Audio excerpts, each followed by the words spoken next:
But hey, we're here. We're in Kansas City. We're at Vision 2017. Like to have. Hey, listen, here's what we're here to talk about. Creating deep ties to the community. Amy, Bogey, incredible stuff that they're doing. And Frank, what Frank does in his community, the only other thing I could say is, you know that rocket shot to the moon? Frank does some off-the-chart stuff, and I know he's going to share that with us. But I'd like to introduce Amy Matnett, sitting to my right over here. She's from Auto Craftsman in Montpelier, Vermont, and she's had the good fortune to combine her love of cars with a career in the automotive industry. Whether going on ride and drive, teaching car care clinics, running her independent shop, a repair shop, or working in the Car Care Council of the Women's Board. That's changed now to Women in Car Care. Women in Auto Care. Women in Auto Care. Great organization. You just stopped being the chairman here. Well, I was the president for 3 years, and for any women out there in the industry who want to join an incredible networking group, we have 2 conferences with professional and personal development, women technicians, shop owners, women for wholesale distribution tool companies, trade rags, all aspects, and it's just mentoring, growing the tribe. How cool is that? So look, very cool. Amy writes a monthly car care newsletter, a blog. She wrote a book on how to buy a great used car. Lots going on with her. She was on the podcast in episode 13, episode 22, episode 91, and episode 74. Thanks so much for all your input. Appreciate that. Bogey Latiner, 180-degree automotive in Phoenix, Arizona. Graduated Phi Beta Kappa from Oberlin College in just 3 years with a double major in women's studies. And, of course, what do you do when you do pre-law? You become a technician. Duh. And she's got Amy's episode with me, 27. She tells you all about it. So she went from pre-law to female tech, and that's a great story she tells. As the pieces of her career came together, she began to see that her passion was not simply to fix cars, but to empower others to fix cars, women especially. Bogey also does business coaching, holds car care classes for women, speaks on a wide range of subjects, and is on the 6th season as one of the 3 girl crew on the Velocity Channel's all-girl garage. Cool. Episode 27, 93, and 74, and she's been a giver to the podcast, too. And Mr. Leutz, down there in Desert Car Care in Chandler, Arizona, is clearly a vibrant, excitable, and passionate shop owner. Now, Frank, rock on, people. Yeah. Never. He's so enthusiastic about the industry and community. He's very involved. He's got his own radio show, Wrench Nation. He appears on TV, sponsors many programs that engage people in Chandler, Arizona, into his community. And there's one other really important thing that went on today. Today, the 200th episode of the podcast, and here we are in Kansas City at Vision, doing a live, and the 200th. You know, what do they call when all the stars align? And and so I've had to pinch myself today, knowing that we've pulled off so many firsts for the podcast. Thanks for all being here, community. It seems to be the single, it's a big driver for the success of a shop. And I've had people come on the show and say, people sometimes come to my place just to hang out because we're such a cool place to be. Ever happened to you? All the Absolutely. time. Tell us about it. Do you want to start? Well, my waiting room is more like a living room, and we even have a lending library, and then we've got the free Wi-Fi with the desk that's ergonomically comfortable to work on. And so we have folks who stop in before they go on vacation to pick up some books. Hey, I need some books to read. And hey, I need to do some work. Can I borrow your desk? And I just need a cup of coffee and need to chill out. So it's really, really a wonderful thing when you can create community within your shop and have it so that people really are comfortable with what you provide them, which is the customer service and the relationship, because it's all about relationship. It is, because bottom line, people don't do business with business. They do business with people. And if they like you and they enjoy spending time with you and your staff, then that's who they're going to want to do business with when their car breaks down. If there's no connection between you and the community, then when their car breaks down, your shop is just like any other shop. So why go to one versus another? So it really is about creating those deep connections with people. And that's not just while they're in the shop with you getting work done. That's all the other things that you do to engage your community Right. all the time. It's not just about auto repair. It's about Definitely. everything that you do. You know, to tie in. Frank, there's so much energy in your shop. Do people love just to come down there to get a fix? Well, let me just say this. First and foremost, I'm honored to be on here with two amazing women. Thank you guys for all you do. No, right Okay, back Amy, at what you. you're doing with the ASE, and Bogey, you're incredible, very inspirational, and I just want to acknowledge that. I also want to say, just on these two topics, there were just 2 points that were made on this topic. When are we going to get, it's not car count, it's people count. Yes. That's Yes. really, this is the tribe, this is the vibe, this is what we're talking about. And when you say, do people come down here to fix their cars, I want to throw up in my mouth, because it's not about fixing cars, and we're going to dive into that more. But I will answer your question directly, Carm, and tell you, we have created a lounge in the community. You know, I went out and bought, there was a parts store that went out of business. An old guy felt so bad, and I bought all his old hardware nuts and bolts. For what? I'll probably never use them. But my neighborhood, they may want to borrow a mattress spring bolty thingy. And so now I become a destination. And the idea is to make your place a destination Yes. for the community. What a great idea. Wow. So you've got that set up. You don't have it set up in the lounge, do you? In your lobby? I'm gonna give you a tour here in a minute, because you Oh, know I I can't can't wait. sit for more. I can't sit for more than 10. Yeah, I know. Ridiculous. Listen, I have to break the code. When Frank and I tested to see if he and I could connect and we could do this thing, and it was last week, he's in his car, and he's giving me a tour of Chandler, and he's doing stop advertising. And he says, "Oh, wait till next week." And I says, I won't sleep.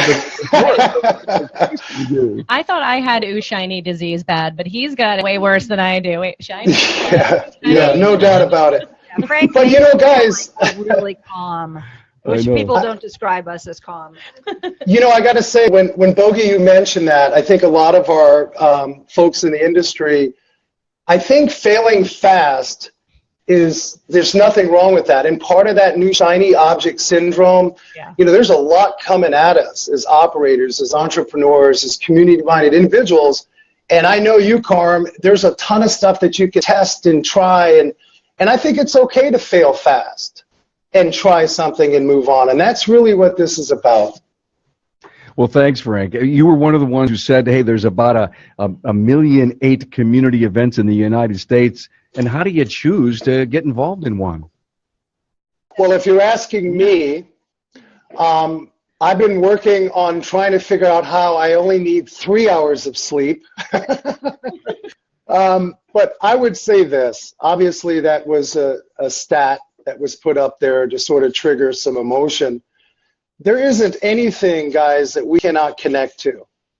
And I think when we go back to telling our stories, that is this economy.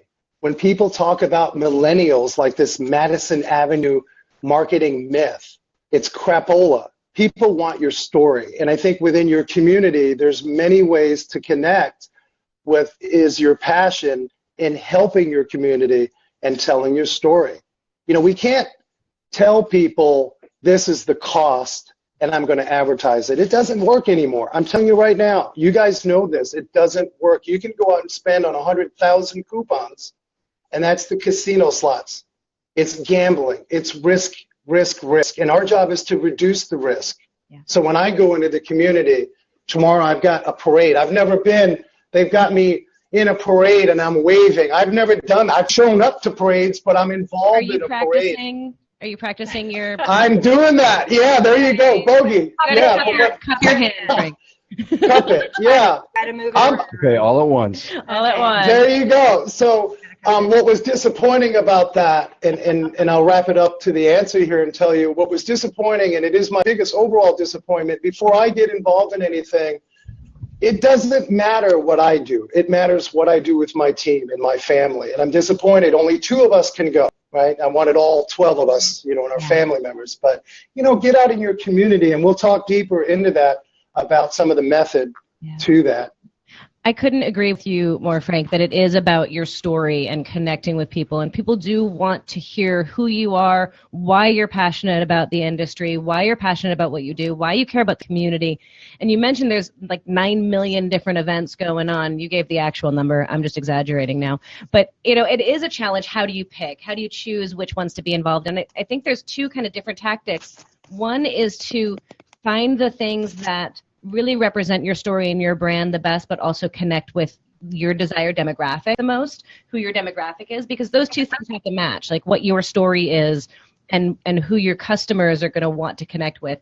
So finding those things. But then I also think we can multiply our reach by getting our staff involved and getting them going to community events. And that builds their buy-in to your brand, helps them really be a part of your internal community by getting them involved in your external community, and get them involved in the things that get them excited. And that's what's really going to create that kind of snowball effect where your community just continues to build and grow, and just magic starts happening. Yeah, the inside community and the outside community come together. Yeah, exactly. Does it start with Rotary? Does it start with Junior Chamber? How does it? How can someone get started?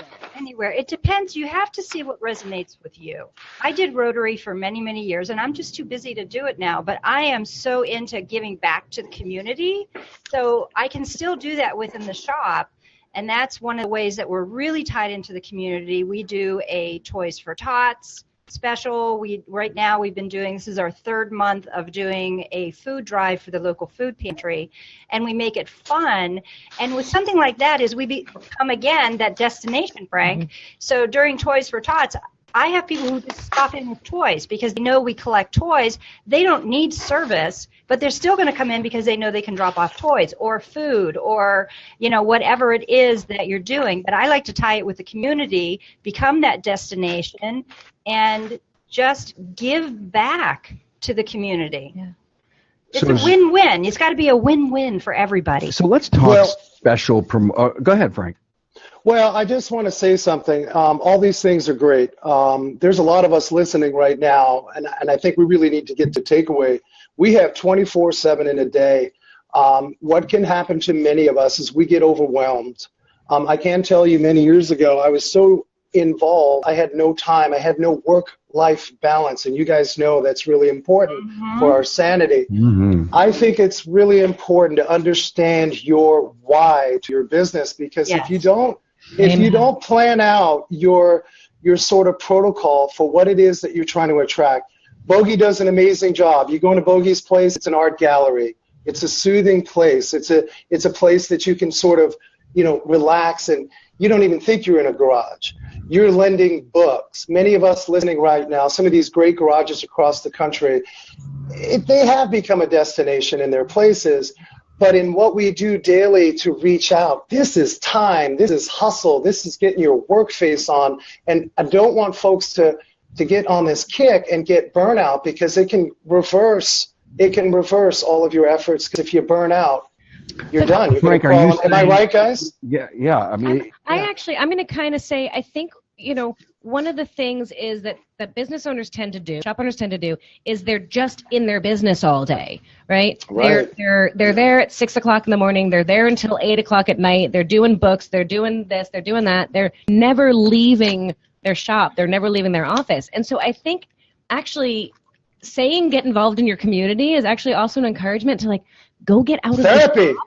Go live your life. Go do things that are interesting to you. Engage in community events that you find interesting, and that is actually going to be some of the best marketing you do. And it has this double effect of giving you a chance to take a break and get out of your shop. Yeah, learn how to delegate. Create some balance, right? You have to learn how to delegate, let go, because that's a problem with a lot of shop owners is they don't want to let go. They're you know, everything is on my shoulders. I must be here. And what I learned many years ago is the most successful shop owners are when you finally get to a place where you're working on your business and not in your business. And that's when you can add the extra sweet stuff. And the other thing I would say with the community-based we'll call it advertising, is that you don't need to do 100 different things.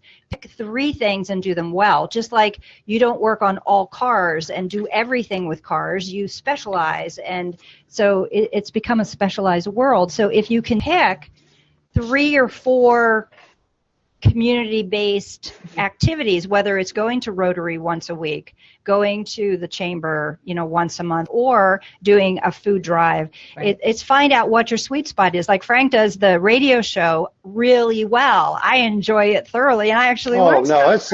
No, it's therapy. I don't care if anybody listens. It's my therapy. Yes, but it's not. You're not doing everything. You've picked that one thing and learned how to do it really well. So my advice to people is, pick one thing to start with. Yeah. And then once you get that, create systems, procedures so that it just happens, and then you can add the next layer to it. You don't need to do all of the things, right? But you actually do have to participate, right? I can't tell you how many times I talk to shop owners and say, oh, I belonged to my chamber for years. It didn't do anything for me. Well, did you ever go to any of the meetings? No. Well, then of course it's not going to do anything for you. Just paying your dues isn't being active and engaged and involved. You actually have to go to the events and meet people and engage with people. Create relationships. You actually have to do the work. We are in a relationship business, not necessarily we fix cars. Yeah. I mean, we do fix cars, but we're in But that's not enough. No, you need to have a relationship with I always say you need to date your customers, date your vendors, and date your employees. You need relationships with all of them, and the better relationship you have with all of them, the smoother your business goes. But don't actually date them because you could get in trouble. You could get in trouble. Well, I want to add something here because I'm going to speak to the 4 to 5, and dating is great, by the way. 4 to 5 year garage owner that may be listening. Here's a guy or a gal that's been in their operations. They're at a point where they're growing and they're transitioning. They're getting their protocols together. They're getting their procedures together so that they can handle delegation. I would just say to you, there is no holy grail. You got to work your face off. This is the economy. And what I'm saying is that I've got to get up because I'm tired of sitting. So I'm going to come into the garage a little bit, guys. Sorry. Uh-oh. Is that okay, Carm? Oh, no, he's on the move. Okay. Well, I'm just saying, and I say this respectfully, I just know that we've got a lot of shop owners listening, perhaps in the future. They're younger garage owners. And they're listening to a lot of this stuff, and maybe it's not clicking. The hardest thing for them to do is to start something. And I'm just saying that forget listening to anybody and just listen to the fact that you got to work your face off. That's the bottom line.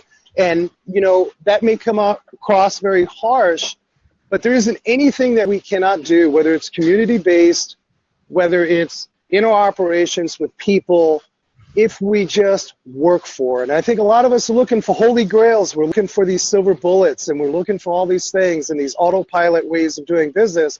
If there's a takeaway from any of Carm's podcasts with some amazing, talented individuals, at the end of the day, you got to work your face off. Well, I agree with that, but I think that really what I would tell the next generation is you need to work smart. Mm-hmm. So that, again, you just take one new procedure, and then as you decide you're going to start this new system of procedure, is you completely put it together, and then you're ready to do the next thing. And as you create systems and procedures and you delegate different things, like I agree, Frank, when you start a shop, you're going to work a lot of hours. But if you work smart and you listen to Carm's podcast and you take one takeaway and you apply it, then you get to back off a little bit, and then you get to go on to the new thing. Hang on a minute. Very humbling. Thank you. But both Bogey and Amy are in front, and they will be in front of the 3,000 people or whoever, a couple hundred that come to your classes. They've got the great ideas too, and that's the reason that I think it's a perfect group to assemble. Is that your money is where your mouth is, but you're also telling the world how to do this stuff too. So thank you for the shout out, but you guys need to have the same shout out. Mm-hmm. Thanks, Carm. and it is a lot of hard work. However, it can be fun too, and I think that's where sometimes we go from one extreme to the other. Like either it's just I got to grind, and it's all hard work, and it's going to be miserable, but I just gotta dig in and do it. Or like, I just want to have fun and I don't want to put in the work and I suddenly want to have a really successful business. Well, no, neither of those really work, because one, you're going to burn out, and the other one, you're not actually going to be successful. You do have to put in the work, but that work can be fun, that work can be strategic, and part of that work is engaging in your community and making it takes a village to raise a business, right? You're not doing this alone. Yeah. Your team is doing this with you. Your community, your neighbors, your peers, all of these people are doing it with you. Have some fun with it. And yes, it's going to be hard work, but make it fun work. Hey guys, I want to say this. Having deep ties to the community is really how I've sold this thing on social media for the last couple of weeks. Having deep ties. You can't, as a shop owner, and this is a question for everyone, just decide to say, I'm going to join the Rotary and see what happens, or I'm going to do a Toys for Tots. We'll see if it works in the next year. I guess the point that I'm hearing from everyone is the word commitment. Yes, absolutely. And Yes. consistency. Yes.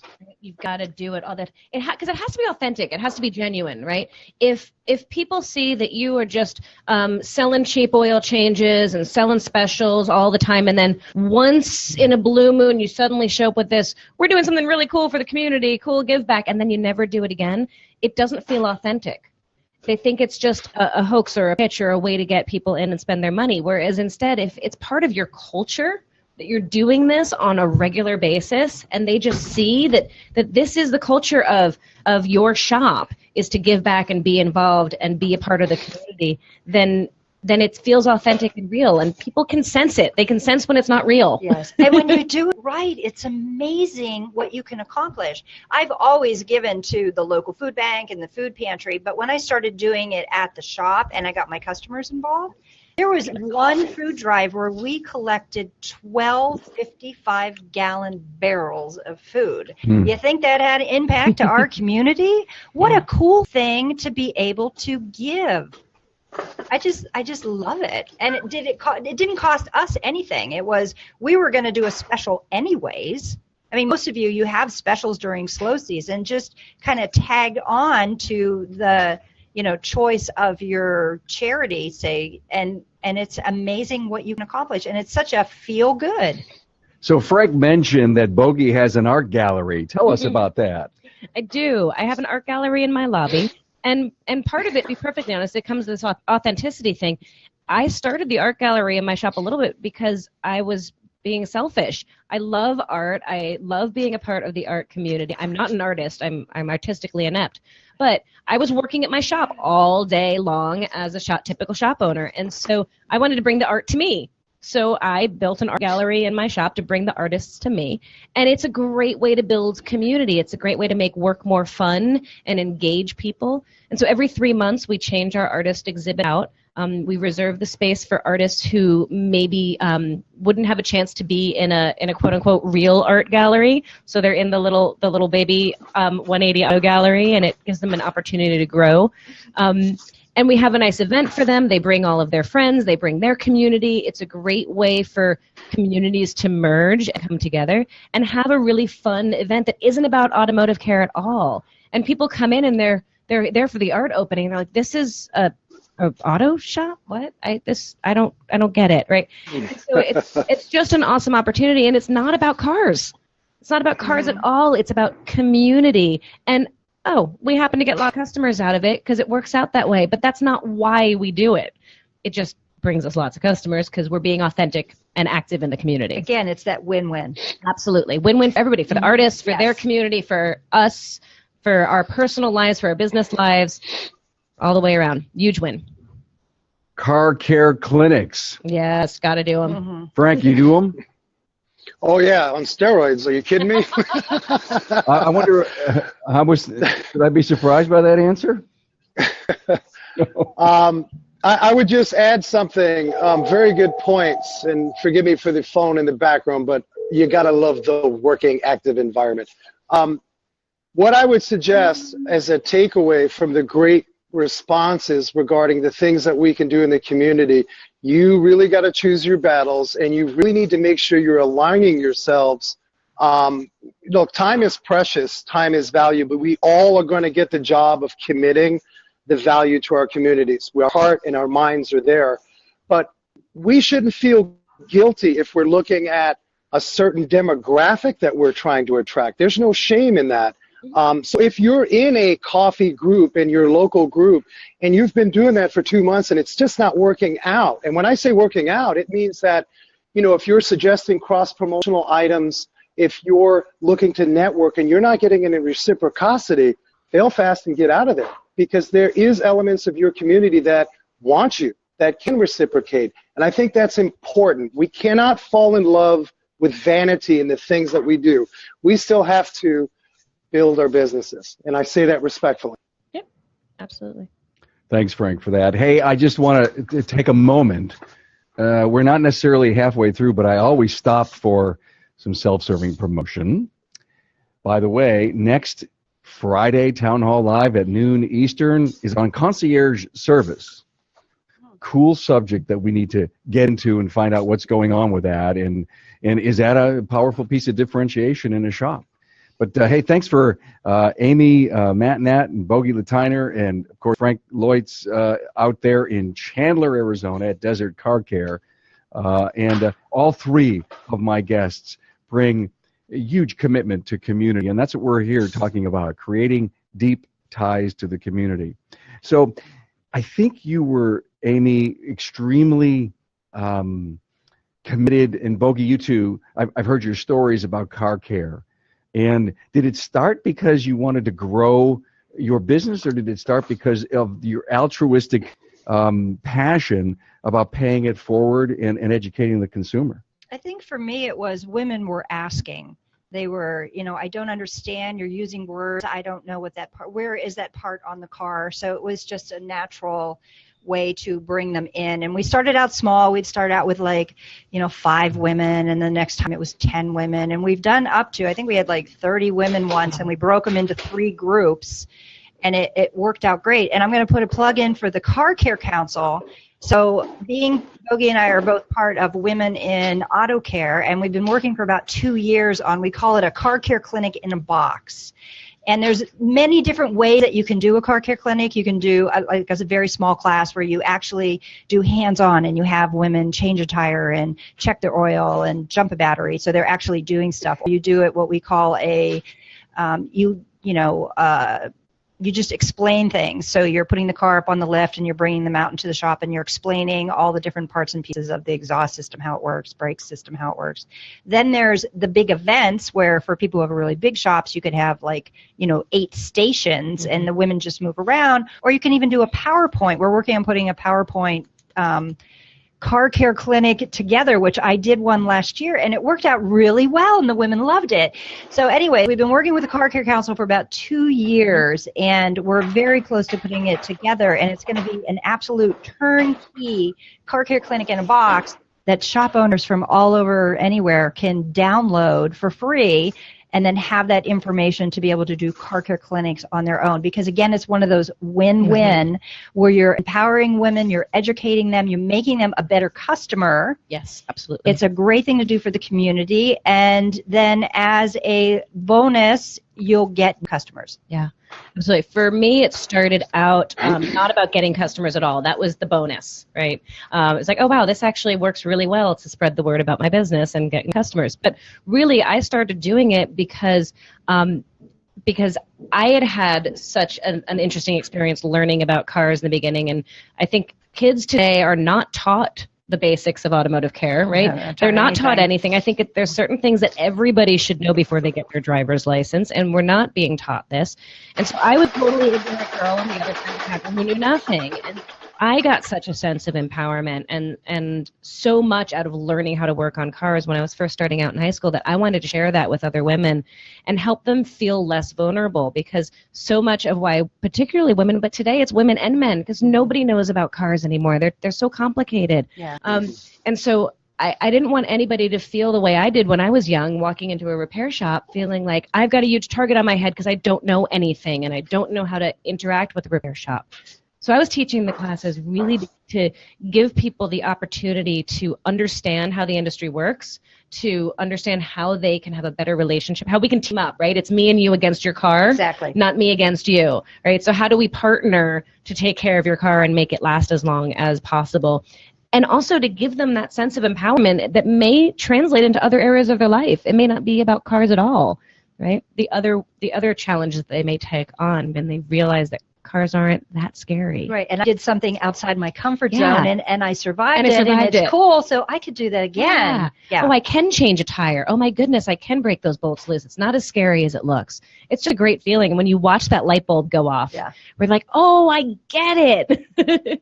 And then the bonus, of course, is they tell all their friends because it's something for them to talk about. It's something for them to go home and brag. Nobody brags about getting car repair done, right? Nobody is going to talk about your shop because they got a water pump replaced, right? Nobody's jazzed. Oh, I'm so excited. I got my water pump replaced. I'm going to tell my friends all about it. No, they're going to talk about your shop and tell all their friends and tell their neighbors that they have to come see you because you did something that's not car related or that's something that's outside the box and fun and goofy, like going to a car care class or going to an art gallery opening or having a party or going whatever. How did it make them feel? Yes. That's what it comes down. I mean, you'll Yes. find that that's what people will talk about when they feel good about something. And that's when you get the horrible reviews, is when somebody is angry, disappointed, feels taken advantage. It's the feel. So if you could take the feel to a feel good, then it's just, again, is that win-win. Yeah. Hey, Frank, tell us about the hoot that you probably create when you do a female car care clinic. I got to add to your box. This is very important for everybody listening. And those ideas are awesome, right? Take it steps up. Take it steps up. We talked about business in the neighborhood. The front of your garage is a car clinic runway. You cross promote, you create a Lollapalooza, you get your tents, you get your food trucks. Your food trucks in turn, they're going to display your magnets, whatever it is that you need out there at those festivals. So now you're going car clinic, and specifically for our ladies clinic, which I love, we bring in at least a dozen businesses from the community so that they can highlight their wares, and they're going to in turn give back to our people. And you guys are doing that. I just want folks to think out of the box and grab that community, bring them back in, because I think traditionally when we think car clinic, we're thinking about, you know, I mean, a lot of us do the car clinics and they're great. Car Care Council, I give them shout outs every show. They're amazing for the consumer as well as the industry. I think we need to just always have that element that we're going to bring these people. This is City Hall right here, people, and we're going to bring them all here. That's the a great logic. thing. I mean, that's ground zero. Ground zero, Yeah, Frank. you're making yourself Absolutely. the hub of the community. Absolutely. And so my question goes to, we're in the automotive repair business. No, we're not. That's, Hey, don't call me a mechanic. I'm a network engineer, please. the point I'm trying to get across to the listener is, well, my barber doesn't do this, right? You know, or the realtor down the road doesn't. Why is it so important that I? Well, some of the barbers and some of the realtors Yes. do, and those are the ones that are winning at the game. Yeah. It's important that you do it for two reasons. One, that's how any business is successful, no matter what industry. But two, because the stereotypes about our industry suck, right? Yeah, we have to work harder. We need to work harder. We need to be that much better to show the community that, hey, us auto repair folks, we're not so scary and we're not out to get you. We really are here to take care of you and keep your car on the road and be a partner with you. So it's on us to break that stereotype and change that reputation. And you do it by being involved in your community. And that benefits not just your shop, but the whole community. Amy, And when we teach classes, because Bogey and I both teach, and I teach a lot of classes to any kind of business. It'll be a room full of not just shop owners, but there's, you know, the barber and the restaurant and the, you know, clothing store. It doesn't matter. Small business is small business. And this type of, we'll call it marketing, community-based marketing, fits every kind of business, because marketing is marketing, business is business. We just do different things. So it fits with every business. So if you look at the top businesses in your community, they're doing things outside the box. You mentioned a little earlier about trying to build a template for a women's car care clinic or a car care clinic in general. And a question that I wrote down is, the listeners listening says, you know, I'm inspired by what Frank and Bogey and Amy are talking about. How do I start? I want to do this. How do I start? Do I have to get a PowerPoint and write this stuff up, or is there a place where you just add water and we can get stuff? We're so close to having that, you know, complete. Here's 5 different ways you can do a car care clinic. Pick which one works for your Well, for your if shop. you don't have the fifth one done, can we get the first four? Well, there are a number of people, myself and there's some other women around the country who you can hire to come out to teach a car care clinic at your shop, and you can learn from them how to do it. Ah. But also remember that this isn't necessarily complicated stuff. It really is. You're the expert, right? So you Yeah, don't you know have to this put stuff. anything crazy together. Really, what you're teaching people is how to check their oil, how to check their tire pressure, creating a space in which they can ask questions and they're not going to get laughed at and it's safe. And so sometimes we overthink it, like, oh, I got to put together this dramatic thing. And Frank does great stuff, but you don't need to start that big. If you're not doing anything, just start small. It could be an hour-long get-together in your lobby talking about what to look for when you're buying a used car. It's that easy. The thing I'll throw out, Carm, because we're so close to this, is that if anybody wanted our, I'll call it our draft Yeah. of the Car Care Clinic in the Box, is private message Carm. Yeah. Carm will give me your email. I'll send you what we have in a PDF, and then what I want from you is feedback, because we're not done with it yet. Awesome. So this would be really cool if people would try it out and then let us know how it worked. I love that. Bogey basically said it. It's not rocket science. If you're a pro and you know the questions that people continue to ask about it, then write the 5 bullet points, invite people in, and then talk talk. about them. Yes. Yeah. And they'll keep you going, because if you run out of things to say, they've got questions. Yeah, and stories. They And love to tell they their love to stories. tell- I stories. saw a great video, Bogey, and I think it was your car care clinic when you had this 70-year-old woman go step on a lug wrench. I love that. That is so cool, and I think it brings up the point, Frank. In your Mr. Video, I mean, you guys do a lot of stuff like that, but when you're going to have your first car care clinic, get someone to take some smartphone pictures Yeah. and then get it posted, because that's what this whole building of the network is about. Right. There's also the social community that you need to grow. The cool thing about a car care clinic, especially if nobody in your community is doing it, is contact the local TV station Mhm. and invite them to come to the car care clinic. They'll come with cameras, Yeah. and then they'll put it on TV. It's that easy. They love that kind of stuff. Yeah. Frank- Facebook Live it, social media Yeah. it, Yeah. post it. Thank you for that so much, Frank. You do video, just a little bit. So help us understand, Frank. Don't do what I do. The value of the videos that you're putting out, and how it helps connect the community. The whole purpose behind, and it has to be simple, right? Do you, number one. Don't do me, don't do Bogey, don't do Amy, do you. And it could be as simple as picking up your smartphone. The idea is, I'm tired of hearing about all of these people nationally talking about millennials like there's some out of this planet, demographic.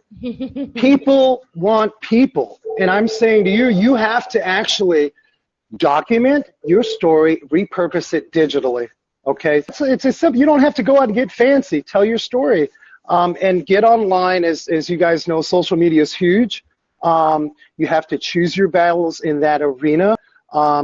Twitter's out there. For me, it's been incredible. For some, it may not work out. You have to understand why you're where you're at. And it goes back to what we talked about, guys. What is the why to your business? And then how can we divvy that up? If you look at, oh gosh, help me out, guys. P.T. Barnum. I love P.T. Barnum. And I'm a big reader. I'm a voracious reader. Sometimes I don't finish the book, right? You know how I am. I'm going to read here and read there. But P.T. Barnum, I love that book. Bing, bing. It's okay, but hear me out. P.T. Barnum. We love you, Frank. Oh, We understand. thank you. P.T. Barnum had a major problem with getting people in his big tent. And what he did is he created small sideshows to get people in his tent. The modern day equivalent of your small sideshow is to tell your story and be where they are at. That is what we're talking about. So if you're already doing your clinic, or you're doing a Boy Scout or Girl Scout automotive maintenance badge, document that, repurpose it. And if you can't do it, there are plenty of college students that can Yes. write content. And that's the key. When we say work your face off, it needs to be with a big smile, which means you're going to try the balance thing, right? Work smarter includes delegating to those individuals to help you grow your business in that respect. So sorry I went that way. No, that's okay. And if you can't do video, if you're not comfortable doing video, just document it with pictures. Yeah. And then you can take those pictures and go on Animoto, or there's all kind of software. Canva. Yeah, Canva's a great one. Yeah. video with your pictures.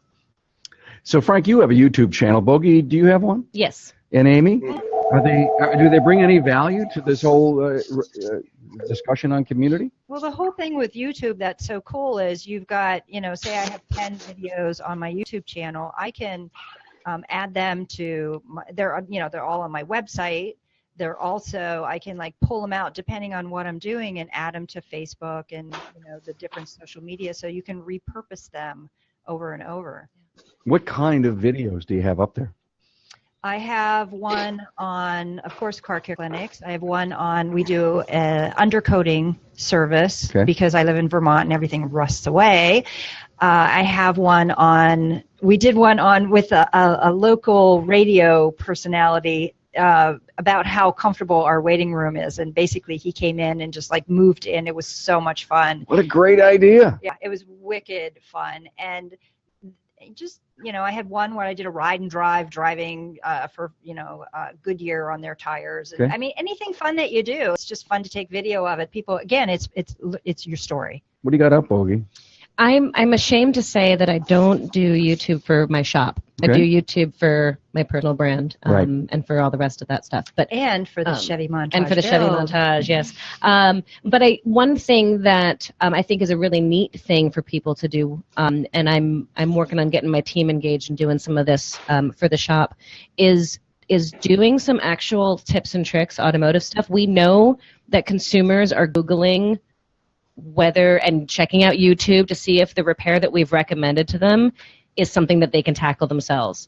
And so if they're doing a YouTube search looking for how to replace a water pump and there's a video of your shop showing how difficult it is, we know that most people are watching the videos and then they're going, oh crap, I can't do that, let me call a shop. So if they're your videos, if it's your shop doing this, then they're finding you that way. We know that that's what they're doing. We know that people are looking it up. So capitalize on that. Frank, talk about that because you do so many videos on vehicle situations. He's shaking his head. Be careful. 3 reasons why people go to YouTube. How to, entertainment, Kim Kardashian, that sort of thing. And number 3, they will refer to YouTube. YouTube for us, because, we're not running production facilities. We're not in that business. YouTube is a great platform. I speak to parts. If I'm doing keyword content search and I'm looking for a water pump on my 87 Buick, if my video can come up and I've content rich that talking about the parts, that's number 1. Number 2, your richness in the YouTube is when you repurpose it in an email to your Rockstar VIP clients. I'm telling you, people, 12% to 30%. That's what we're seeing for an open rate. And that means a lot to me. So when I spend, and I'm not saying you spend it, Bogey, production can be very, very intense. People don't realize how much work for 30 seconds of video. I'm spending an hour per minute. I've got it down to twice a month, an hour per minute on Final Cut. I'm not suggesting you do that. But the idea is whatever video you have, repurpose that in the email. Amy, you've done that really well. You've taken certain topics throughout your quarterly calendar. And you said, I'm going to pull this out of the can. I'll freshen it up, and I'll put it out there. And that's the idea. Otherwise, YouTube, hey, Eric the Car Guy, Humble Mechanic, those guys are rock stars. I love them. We're not doing that in our industry. It's a full-time job. Yeah. So Exactly. Frank, is it an awareness campaign that you're really all about there? Well, what I'm trying to do digitally, I have the Inside the Garage series, which really is that YouTube channel. It's bannered under Desert Car Care. Now, I can crawl inside the garage via social media a whole lot better than Desert Car Care, because unfortunately, Desert Car Care seems a bit self-serving if I'm out there promoting that. Under my Your Mechanic brand, I can take that in, and then under Wrench Nation. So the idea here is if you can schedule, like everything else we do, a content calendar, just like a production house would do, and book that, get it done, and repurpose it. So now after about a year of doing this, you've got enough inventory so that maybe you're not doing 2 or 3 of these a month. You certainly can't do it daily unless you're doing a vlog. I mean, vlogging is great, but you've got to have a plan, a content plan, as it speaks to the client you're trying to attract. YouTube's great, but I'm not trying to talk to the guy in Indonesia. I love you, Indonesia, but it's not happening. So use YouTube as just another format. I think a lot of it is you're educating your customer, gives you a way to educate them. And you're also showing that you care, because you care enough to create this video, and you are the expert because you're able to explain to them. So it feeds it in multiple ways. But yeah, it's not for everybody. It's for a certain audience. Well, look, I have to tell you, it's almost the top of the hour, and I could listen to you all talk for another hour. But I've kind of tried to make these things an hour or less, and I think we really flushed out the subject. But I have to tell you, I think we have to do this again, because I think there's a lot of undiscussed pieces of information here. But what I want to do is I want to go around the room, and I want Bogey, we'll start with you, then we'll do Amy, and then we'll do Frank. And I would just love, summarize this up. I'm listening. I'm not doing enough community. Bogey, what should I do? Start small, choose just one thing, find something that both you and your team can be passionate about and that is in alignment with who your customer base is, that your community is going to get excited about, and just do one thing. It could be a charity thing, it could be an event like the food drive, or just go join your neighborhood association, your local chamber of commerce. It could be just your immediate little neighborhood. There's so many different ways to get involved. Pick something, commit to it, go do it, try it out, and stick with it for a little while. Right? Just one thing. That's all it takes. Perfect. Thanks. I would say, again, use your imagination. Find something that resonates with you. It could be simple as having an anniversary barbecue in the parking lot. If you want to do kind of like some kind of community event and you just can't put it together yourself, there's a organization, FamilyServiceDay.org. I'll put a plug in for them. They do a great job, and you hire them, and they pull it all together, and you're doing this fabulous thing for your community, but you don't have to think about it. They walk you through it. And then, again, I'm really into giving back to the community, and it doesn't take a lot of time and energy to, collect donations through the local food pantry. And, you're giving, whenever you do a special, just tie it to something in the local community. And my favorites are Toys for Tots, the food pantry, and then I like the Humane Society, because they always need some kind of donations too. Thank you, Amy. Family Service Day. We have an episode of the 200 that we have. We have an episode all about Family Service Day and their executive directors. So just go to the website, catch the search icon, and type in Family Service Day and listen. And like Amy says, it'll give you, it's almost a blueprint. Frank, I'll let you sum it up. Oh my goodness, you don't want me to do that. I would just say, man, peddle your passion. Many of us started in the trenches, naive, and there's nothing wrong. I think we should all have a little bit of that in us. Number 2 is okay. Stop trying to be number 1. Number 2 is okay. It keeps you hungry. Think about the direction in your community. People are people. People want people. And I would just say, if you're not a member of ASA, please join ASA if you're listening. Good bitch. Yes. Yeah. And I do apologize, I'm not out there. You guys rock. I had lots of fun hanging with you guys. Thanks, Frank. And we're live from Vision, Kansas City 2017, and the ASA Midwest event. I thank them and you guys for being here, and Frank for a valuable hour of your time. And thank you, guys. I had a blast. We learned a lot. And hopefully some of the great ideas that came out of this will actually change and move our industry forward. Just one thing. Yes, just one thing. Yeah. And if you're not here at Vision, you should be here next year, because it's an awesome event. It is. I have 2 of my techs I brought all the way from Vermont. It is the best technical and management training, because you get both sides of it. It really is, I think, the best training in the country. What an investment. And I've only been here for 24 hours, and I've met a lot of people. And I say, how'd you get here? Oh, we closed the shop. Oh, wow. Yeah, it's incredible stuff, the commitment to training. And wow. That's where it's at. Hey, we're gonna interview later. We're gonna hear all about Montage. Yeah, we're gonna chat a little more. I can't wait. Well, thank you all for being on another edition of Town Hall Live. Great to see you, Frank. Bye. Bye. Thank you.